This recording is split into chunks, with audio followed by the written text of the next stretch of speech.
The majority of the movie, like probably more than half, is a critique of leftist political activism. You've got the Roman occupation, and then you've got these resistance movements, and you've got the famous scene of the Judean People's Front versus the People's Front of Judea. And there are all these little groups that kind of are trying to achieve the same thing, which is to kick the Romans out of Judea, right? And they have all these big speeches about imperialism and oppression and all of that, but ultimately they very rarely do anything, right? They have their committees and they have their debates and they vote on resolutions, and that's kind of what it is, right? Like they don't even rescue Brian in the end when he's on the cross being killed for doing what they asked him to do as part of their group, right? I think that is much more scathing, or more scathing at least, because that is, I think, is like a broad spectrum attack on just the kind of person that gets involved in like protest movements and like these kinds of political causes, where this thesis of the movie basically is that they are so in love with being revolutionaries that they never actually get around to the revolution. I do agree with you, and I can see, you know, the elements of it where it's like really kind of critiquing these people that want to be part of the revolution, etc. But you could see the elements of how they were, you know, kind of like mocking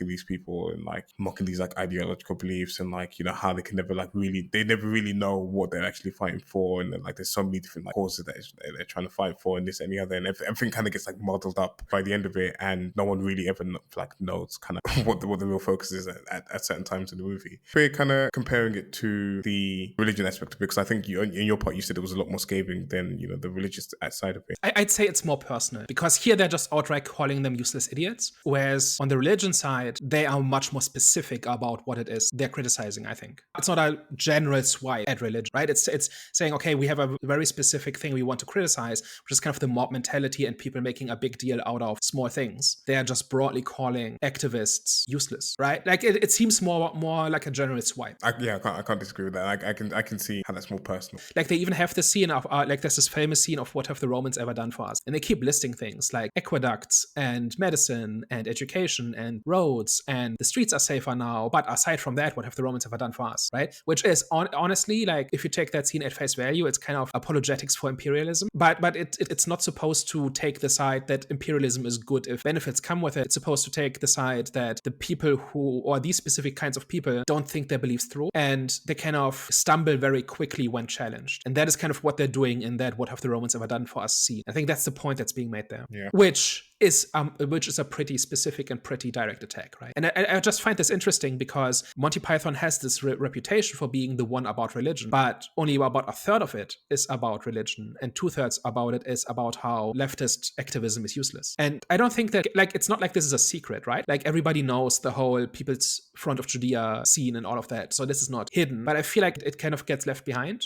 a little bit in the conversation, or in how people think about this movie.